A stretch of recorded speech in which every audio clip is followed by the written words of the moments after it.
This is Mindset for Success with your host, Dr. Leslie Knudsen. Each week, she will interview women entrepreneurs to explore the unconscious psychological struggles they faced as they build their businesses and how they overcame them. Here's your host, Leslie Knudsen.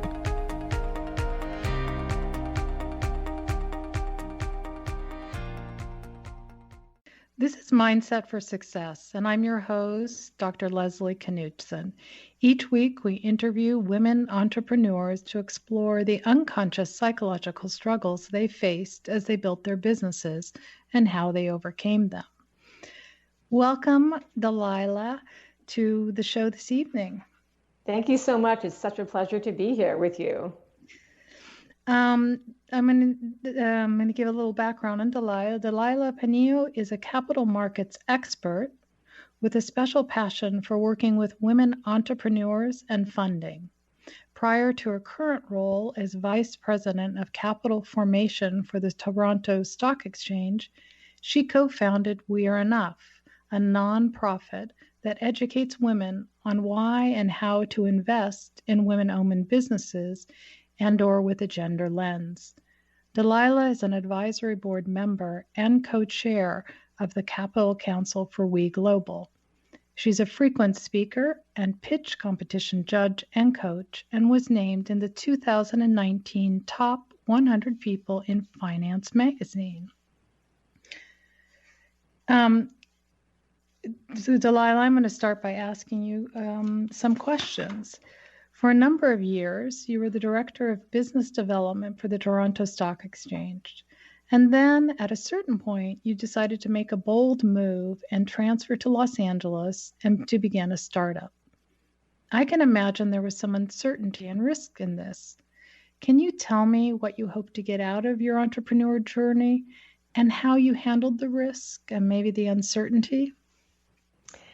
Sure. Thank you. Great question to start with. So I was, classically climbing that corporate ladder in Toronto. I had been with the exchange for 10 years. I had this seemingly rock star lifestyle, traveling everywhere, just had some extraordinary experiences, had become more successful financially and from a title perspective than I thought was possible from my very humble backgrounds, growing up in the prairies in Canada. But I was miserable. And I know this is obviously a common story, but I was unhappy. I was spiritually bankrupt.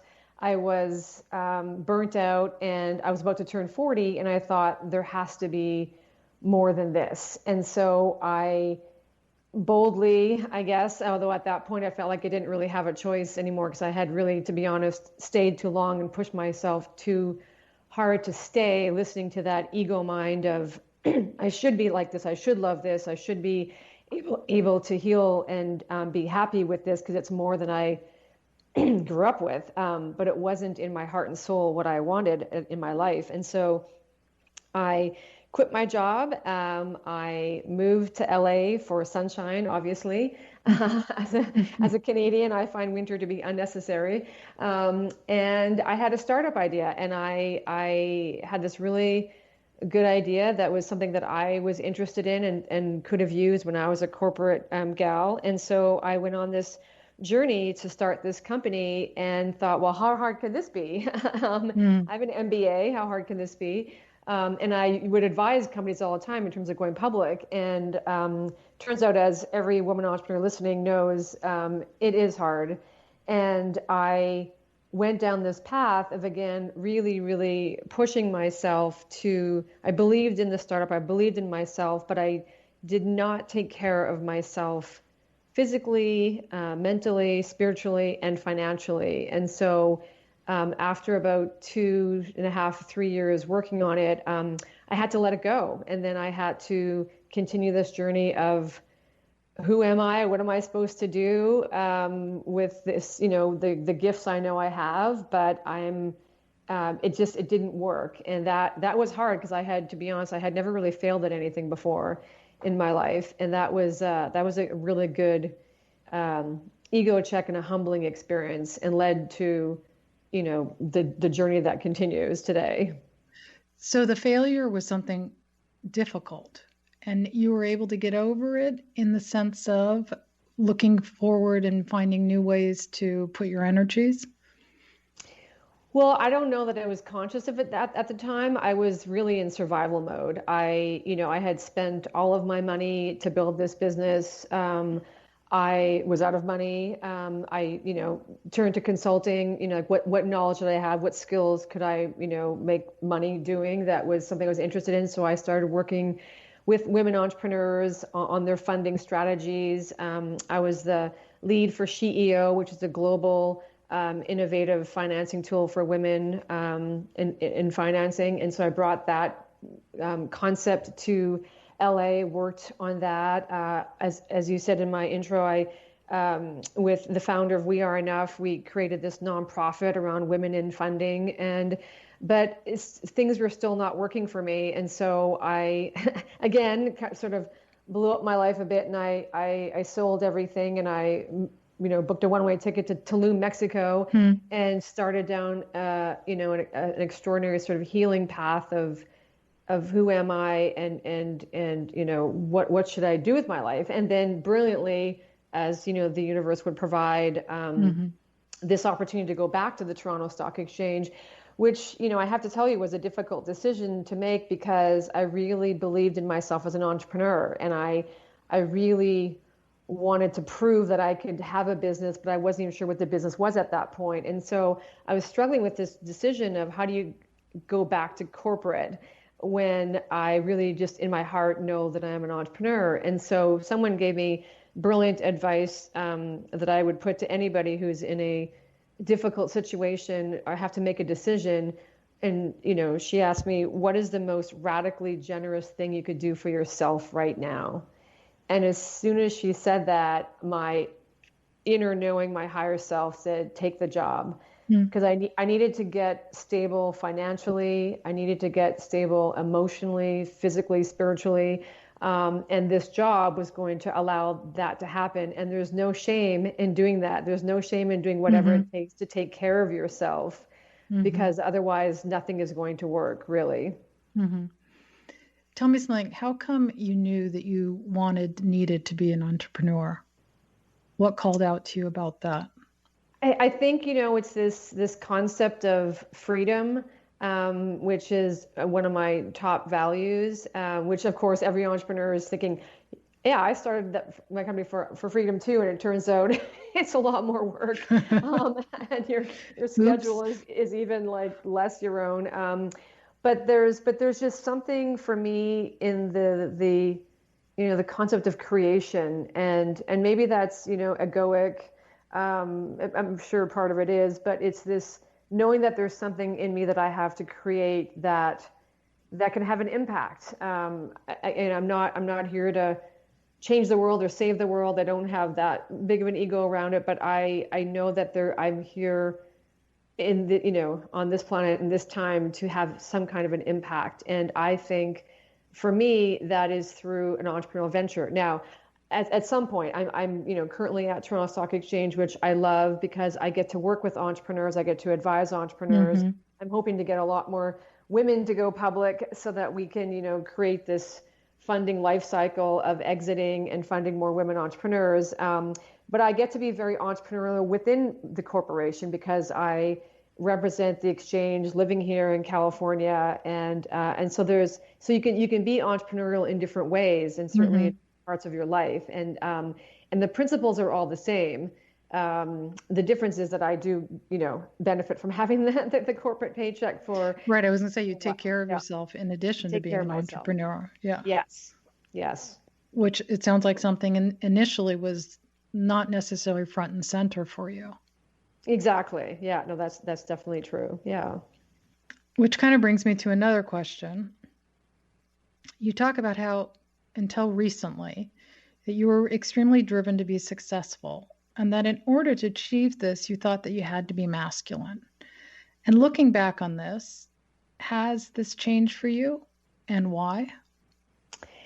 Yes. Well, I came into the business world in the 1990s. And so that was definitely a time, at least for me, this was my experience, coming to the corporate world, that women were, had a lot of opportunities in the corporate world, but we were really taught to look and act like men. So even like how we dressed with the suits, all of it. And there wasn't a lot of room. Again, I was in the world of finance, in the capital markets. And so there wasn't a lot of room for femininity or just feminine qualities in terms of being emotional, or a lot of the things that we associate with being feminine. And so I really, and I think also just the reality is, since I was a kid, my survival mechanism was to be driven and the smart one. And we all have our thing that we do when we're a kid to get love, to get validation, to get attention. And mine was definitely to be the smart one, to be the successful one, to drive myself. And I was rewarded for it. I mean, obviously, this is, our society rewards that. I got top grades, I got promotions, I got big bonuses. The harder I worked, the more I did, the more I suppressed some of my own feelings around what I wanted to do and who I wanted to be and look like. And until that all came to a head with that first burnout, when I quit. And then, but I continued to drive myself just in a different way. And it led to another burnout, which is when I went to Mexico. And then about a year and a half ago, I, got the final wake up call, which was I was diagnosed with breast cancer. And, spiritually, breast cancer is, as women, not taking care of yourself, not nurturing yourself, not having self-love, not embracing the feminine parts of who you are. It's literally, being a female, having breasts. And so it was a massive hit for me, because I was shocked when I was 49 when it happened. But I knew spiritually that I had called it in for a pretty profound reason, to shift everything about myself, that this was, I'd already had several of these, physical wake up calls, and I hadn't truly taken care of myself. I just kept driving myself because it's what I knew. And so, brilliantly, I found the tools. I prayed for the tools and got the tools to really help me to understand what was happening with my body, what was happening with me spiritually. And then I, went down this path for the last year of doing a lot of inner work to really, and ultimately to get to self-love, which is what all this is about. And trying to understand why it's so hard, especially for us women. It's just so hard, weirdly, to get to this place of where I just love myself more than anybody or anything or any job or any success or any partner or any look or anything. And willing to put yourself first. Yes. Because, as women, we have this badge of honor of being selfless. And that is really a horrible way to live our lives. Because as we know, nothing is really hard to be, quote, successful in your life. In other words, to be happy if you are never putting yourself first and never thinking about yourself, never taking care of yourself. And when you do, everything else flows. There really is. So for me, the breast cancer was an extraordinary catalyst for love, for self-love. And then of course COVID hit, and which really, brought it home, because then I was just at home by myself. And I'm sure a lot of us realized, or, when you're at home by yourself, in my case, I live alone, you can't run from yourself. You can't hide. And so it was this extraordinary opportunity, not only to really look at myself and sort of what was going on spiritually, but also because I had all this time to really get my body in the best shape it's been. I had been through, the double mastectomy. I had been through one reconstruction surgery. And I used the time during COVID to be like, well, I'm just going to work out in my garage, and I'm going to go on power walks and start running again, and focus on because I was home, because I'm someone who used to travel a lot, right? Which I love. But your body, it's really hard on your body. So my body was very happy to be home. And again, it would take a pandemic like COVID to really kind of stop me. even after the breast cancer, which just shows you how hard driven I was. Absolutely. To really And that you focus on needed body and you spirit. needed the pandemic and sort of the breast cancer to finally say, stop. You need to do something.